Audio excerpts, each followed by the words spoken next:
বিশেষ খবর হলো, উৎসবের দিনগুলিতে রাজ্যের খোলা বাজারে যেন কোনো কৃষি পণ্যের ঘাটতি না হয় তা দেখার জন্য রাজ্য সরকার অতিরিক্ত সতর্কতামূলক পদক্ষেপ গ্রহণ করেছে। শারদ উৎসবের দিনগুলিতে শহরে যে কোনো রকমের অশান্তি এড়াতে কলকাতা পুলিশ সব রকমের ব্যবস্থা নিচ্ছে। লালবাজারে আজ পুজোর গাইড ম্যাপ প্রকাশ করে নগরপাল কথা বলেন। মুখ্যমন্ত্রী আজও বেশ কয়েকটি পুজোর উদ্বোধন করেছেন। আরজি করের নাম না করে তিনি বলেছেন, দুর্ঘটনা কেউই এড়াতে পারে না। জুনিয়র ডাক্তারদের কর্মবিরতির বিরুদ্ধে করা মামলার দ্রুত শুনানির আর্জি খারিজ কলকাতা হাইকোর্টের। এদিকে কলকাতায় জুনিয়র চিকিৎসকদের প্রতিবাদ মিছিলকে কেন্দ্র করে তুমুল উত্তেজনা। ধর্মতলায় অবস্থানে বসেছেন তারা। আরজি করে আর্থিক দুর্নীতি মামলায় সিবিআই এর হাতে ধৃত টিএমসিপি নেতা আশিস পান্ডেকে 7ই অক্টোবর পর্যন্ত সিবিআই হেফাজতে পাঠানো হয়েছে। বাংলা ধ্রুপদী ভাষার মর্যাদা লাভ করায় রাজ্যপাল, মুখ্যমন্ত্রী সহ বহু বিশিষ্ট ব্যক্তি সন্তোষ প্রকাশ করেছেন। এদিকে বিজেপি উত্তর দিনাজপুরের দাড়িভিটে বাংলা ভাষার জন্য লড়াই করে নিহত 2 ছাত্রকে ভাষা শহীদের মর্যাদা দেওয়ার দাবি জানিয়েছে। আসছে বিস্তারিত খবরে। উৎসবের দিনগুলিতে রাজ্যের খোলা বাজারে যেন কোনো কৃষি পণ্যের ঘাটতি না হয় তা দেখার জন্য রাজ্য সরকার অতিরিক্ত সতর্কতামূলক পদক্ষেপ গ্রহণ করেছে। পুজোর আগে বাজারে সবজি, মাছ সহ নিত্য প্রয়োজনীয় সামগ্রীর দামের ঊর্ধ্বগতি নিয়ে মুখ্যসচিব মনোজ পান্ত আজ নবান্নে বাজার দর নিয়ন্ত্রণে গঠিত টাস্ক ফোর্স, এনফোর্সমেন্ট, বিভিন্ন ব্যবসায়ী সংগঠন, পুলিশ ও জেলা শাসকদের সঙ্গে পর্যালোচনা বৈঠক করেন। পরে সরকারিভাবে জারি করা এক বিবৃতিতে বর্তমানে রাজ্যে কৃষি পণ্যের দাম স্থিতিশীল রয়েছে বলে জানানো হয়। সুফল বাংলার স্টল সহ বাজারে যোগান স্বাভাবিক রাখতে হিমঘরগুলিতে পর্যাপ্ত পরিমাণে আলু মজুত রয়েছে বলে উল্লেখ করে পুজোকালীন অতিরিক্ত চাহিদা মেটার জন্য হিমঘর কর্তৃপক্ষ এবং আলু ব্যবসায়ীদের কাছে আবেদন জানানো হয়। চাহিদা ও যোগানের মধ্যে সমতার জন্য 58টি ক্রয় কেন্দ্রের মাধ্যমে চাষিদের কাছ থেকে সরাসরি ন্যায্য মূল্যে সবজি কেনা হচ্ছে বলে সরকারিভাবে জানানো হয়েছে। গত 3 মাসে রাজ্যের বিভিন্ন জেলার চাষিদের কাছ থেকে কেনা পেঁয়াজ সুফল বাংলা স্টলের মাধ্যমে ন্যায্য মূল্যে বিক্রি করা হচ্ছে। পশ্চিমাঞ্চলের বিভিন্ন জেলায় 80 টাকা কেজি করে লঙ্কা সুফল বাংলা স্টলের মাধ্যমে বিক্রি করা হচ্ছে। গত 3 মাসে নতুন 80টি স্টল খোলায় রাজ্যে বর্তমানে সুফল বাংলা স্টলের সংখ্যা বেড়ে 642 হয়েছে বলেও জানানো হয়েছে। শারদোৎসবের দিনগুলিতে শহরে যে কোনো রকমের অশান্তি এড়াতে কলকাতা পুলিশ সব রকমের ব্যবস্থা নিচ্ছে। লালবাজারে আজ পুজোর গাইড ম্যাপ প্রকাশের পর নগরপাল মনোজ ভার্মা সাংবাদিকদের বলেন, আরজি কর ইস্যুতে গত 2 মাস ধরে শহরে যেভাবে প্রতিবাদ আন্দোলন চলছে, পুজোর মধ্যেও সেরকম কিছু হলে তা মোকাবিলায় পুলিশ প্রস্তুত। পুজোয় যানবাহন নিয়ন্ত্রণ ও ভিড় সামাল দিতে 18 জন অ্যাসিস্ট্যান্ট কমিশনারের পাশাপাশি 104 জন ইন্সপেক্টর, 550 জন সার্জেন্ট, 3600 কনস্টেবল, 5400 জন অস্থায়ী হোমগার্ড ও সিভিক ভলান্টিয়ারকে শহরের বিভিন্ন গুরুত্বপূর্ণ রাস্তায় মোতায়েন করা হবে। এছাড়া প্রয়োজনে ড্রোন ক্যামেরা ব্যবহার করা হবে বলেও তিনি জানিয়েছেন। উল্লেখ্য, এবছর শহরে 2905টি পুজোকে অনুমতি দেওয়া হয়েছে। মুখ্যমন্ত্রী মমতা ব্যানার্জি বলেছেন, দুর্ঘটনা কেউই এড়াতে পারে না। তিনি আজ সন্ধ্যায় দক্ষিণ কলকাতার হিন্দুস্তান পার্কের পুজোর উদ্বোধন করেন। আরজি করের ঘটনার নাম না করে মুখ্যমন্ত্রী বলেন, দুঃখজনক ঘটনা মানুষ কোনোদিনই ভুলতে পারে না। এর আগে মুখ্যমন্ত্রী হিন্দুস্তান পার্ক ছাড়াও একডালিয়া এভারগ্রিনের পুজোরও উদ্বোধন করেন।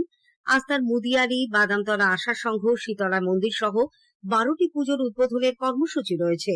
জুনিয়র ডাক্তারদের কর্মবিরতির বিরুদ্ধে করা মামলার দ্রুত শুনানির আর্জি খারিজ করে দিয়েছে কলকাতা হাইকোর্টের প্রধান বিচারপতি ডিভিশন বেঞ্চ। হাইকোর্টের অবসরকালীন বেঞ্চে এই মামলার শুনানি হবে বলে প্রধান বিচারপতি টি.এস. শিবজ্ঞানম এবং বিচারপতি বিভাস পট্টনায়কের ডিভিশন বেঞ্চ আজ জানিয়েছেন। উল্লেখ্য, জুনিয়র ডাক্তারদের কর্মবিরতির বিরুদ্ধে জনস্বার্থ মামলা করেন এক ব্যক্তি। এই কর্মবিরতির ফলে সুপ্রিম কোর্টের আদেশ লঙ্ঘিত হচ্ছে বলে মামলায় অভিযোগ করা হয়। দ্রুত শুনানির আবেদন জানালে তা খারিজ করে দেয় division bench.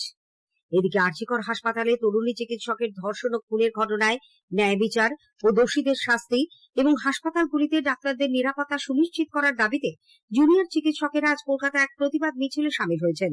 West Bengal junior doctors front আয়োজিত এসএসকেএম হাসপাতাল থেকে ধর্মতলা পর্যন্ত ওই মিছিলে যোগ দেন সিনিয়র ডাক্তাররাও, পা মেলান অসংখ্য সাধারণ মানুষ।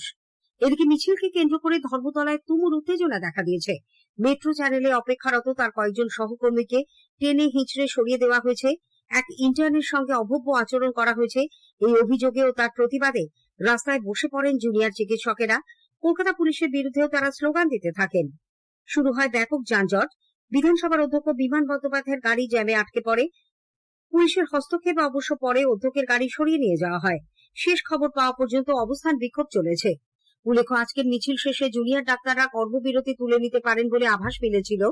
আন্দোলনের ভবিষ্যৎ কর্মসূচি স্থির করতে গত রাত থেকে আজ সকাল পর্যন্ত প্রায় 10 ঘন্টা তারা জেনারেল বডি বৈঠক করেন।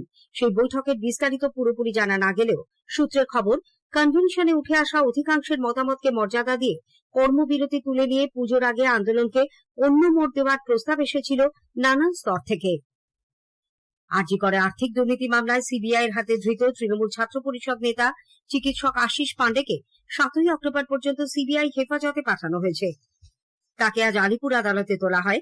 আরজি করের প্রাক্তন অধ্যক্ষ সন্দীপ ঘোষ ঘনিষ্ঠ আশিস পান্ডেকে গতকাল গ্রেপ্তার করে তদন্তকারী সংস্থা।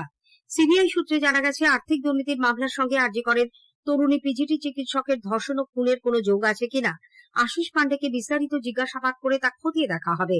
সেমিনার হলে যেখানে ওই চিকিৎসকের দেহ উদ্ধার হয়েছিল, সেখানে আশিস পান্ডেকে দেখা গিয়েছিল বিভিন্ন ভিডিও ক্লিপিং এ। এদিকে আরজি করের চিকিৎসক খুন ও ধর্ষণের ঘটনায় ধৃত সন্দীপ ঘোষ ও টালা থানার ওসি অভিজিৎ মণ্ডলের জেল হেফাজতের মেয়াদ আজই শেষ হচ্ছে।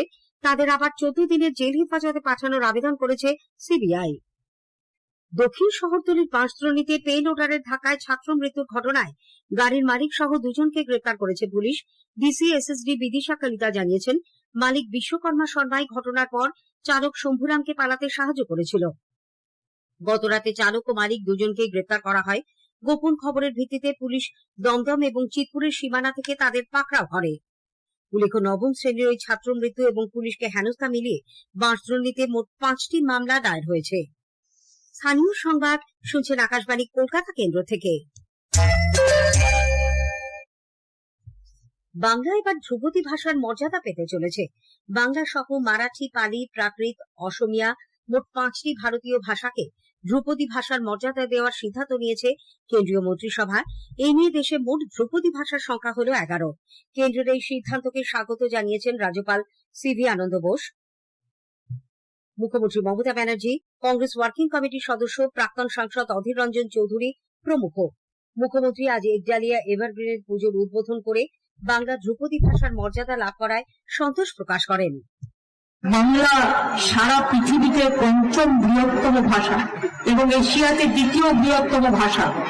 তারা আমাদেরটা কেন ক্লাসিক্যাল ল্যাঙ্গুয়েজের ধ্রুপদী স্বীকৃতি ভাষায় কেন পাবে? আমাদের গবেষণাপত্রকে, আমার ডকুমেন্টকে অস্বীকার করতে পারেনি। দীর্ঘদিন বঞ্চিত থাকলেও বাংলা একটা সম্মান পেয়েছেন, আমি খুশি। বিশেষজ্ঞদের মতে বাংলা ভাষার প্রচার, প্রসার ও গবেষণার ক্ষেত্রে কেন্দ্রের আর্থিক সহযোগিতা বাড়বে, ফলে এই ভাষা চর্চার প্রভূত উন্নতি হবে। একটি প্রতিবেদন। 21শে ফেব্রুয়ারি ও বরাক উপত্যকার আবেগের সঙ্গে যুক্ত হল নতুন পালক বাংলার ধ্রুপদী ভাষার মর্যাদা প্রাপ্তিতে। ভাষার মানোন্নয়নের লক্ষ্যে সরকারি তরফে প্রাপ্য সুবিধাগুলি ঠিকমতো পেলে তবেই এই স্বীকৃতির সঠিক মূল্যায়ন হবে, বলছেন অধ্যাপক পবিত্র সরকার। একটা ভাষার গায়ে এরকম একটা ডিসিশন ক্লাসিক্যাল দেওয়া, এটা তখনই অর্থপূর্ণ হবে যে ভাষাটাকে কিছু টাকা পয়সা দিয়ে বা এটা নিয়ে গবেষণার জন্য টাকা দিয়ে একটা সমর্থন করবে। এটা রাষ্ট্রের কর্তব্য। রাষ্ট্র শুধু একটা নাম দিয়ে থামবে না, সে তাকে সাহায্য করবে। আর অন্যদিকে যে ভাষাটা বলে তার কর্তব্য ভাষাটাকে ঠিকঠাক লেখা, ব্যবহার করা এবং সরকারি নানা কাজে রাষ্ট্র এটাকে ব্যবহার করবে যাতে নাগরিকদের চাকরি পাবার সুবিধে হয়। অভিক মজুমদার বললেন, বাংলা ভাষার প্রতি উদাসীনতা এবার কমবে বলে আশা করা যায়। বাংলা ভাষা নমনীয়তায় যারা ভুগছেন, যারা জানেন, তো আশা করি এই বাংলা ভাষা এবং দেশীয় ভাষার প্রতি এই উপেক্ষা এবং অবহেলার মনোভাবটাও পাল্টাবে। বাংলার এই সম্মান প্রাপ্তিতে স্বাভাবিকভাবেই নাগরিক সমাজ উচ্ছ্বসিত। আমি নবনীতা ঘোষ, গৃহবধূ। বাংলা ভাষাকে শাস্ত্রীয় ভাষা হিসেবে মর্যাদা দেওয়াতে আমি খুব খুশি। এতে আশা করি এই ভাষাটির আরো ব্যাপ্তি ঘটবে এবং কর্মসংস্থানের নতুন দিক খুলে যাবে। অভিজিৎ চক্রবর্তী, আকাশবাণী সংবাদ, কলকাতা। বিজেপি উত্তর দিনাজপুরের দাড়িভিটে বাংলা ভাষার জন্য লড়াই করে নিহত 2 ছাত্রকে ভাষা শহীদের মর্যাদা দেওয়ার দাবি জানিয়েছে। বালুরঘাটে আজ এক সাংবাদিক বৈঠকে দলের রাজ্য সভাপতি সুকান্ত মজুমদার বলেন, 2018 সালে এই বাংলাতে উত্তর দিনাজপুর জেলার দাড়িভিটে 2টি ছেলে, তাপস এবং রাজেন, বাংলা শিক্ষক চেয়ে তাদের কিন্তু গুলি খেতে হবে, পুলিশের গুলি খেয়ে আজও তারা মাটিতে শুয়ে আছে, তার এনআইএ তদন্ত চলছে। আর বাবা মা তার দেহ পর্যন্ত দাহ করেনি, কবরের মধ্যে আছে। এবং তারা কি দাবি জানিয়েছিল যে উর্দু শিক্ষক আমাদের চায় না, আমাদের বাংলা শিক্ষক চায়। আমি আজ মাননীয় মুখ্যমন্ত্রীকে আমার তরফ থেকে খোলা চিঠি দিচ্ছি এই উপলক্ষে, যে তাপস এবং রাজেশকে সরকারিভাবে রাজ্য সরকারের দ্বারা ভাষা শহীদের মর্যাদা দেওয়া হোক। শেষ করার আগে স্থানীয় সংবাদের বিশেষ কিছু অংশ আরো একবার। উৎসবের দিনগুলিতে রাজ্যের খোলা বাজারে যেন কোনো কৃষি পণ্যের ঘাটতি না হয় তা দেখতে রাজ্য সরকার অতিরিক্ত সতর্কতামূলক পদক্ষেপ গ্রহণ করেছে। জুনিয়র ডাক্তারদের কর্মবিরতির বিরুদ্ধে করা মামলার দ্রুত শুনানির আর্জি খারিজ কলকাতা হাইকোর্টের। এদিকে কলকাতায় জুনিয়র চিকিৎসকদের প্রতিবাদ মিছিলকে কেন্দ্র করে তুমুল উত্তেজনা, ধর্মতলায় অবস্থানে বসেছেন তারা। স্থানীয় সংবাদ শেষ হলো।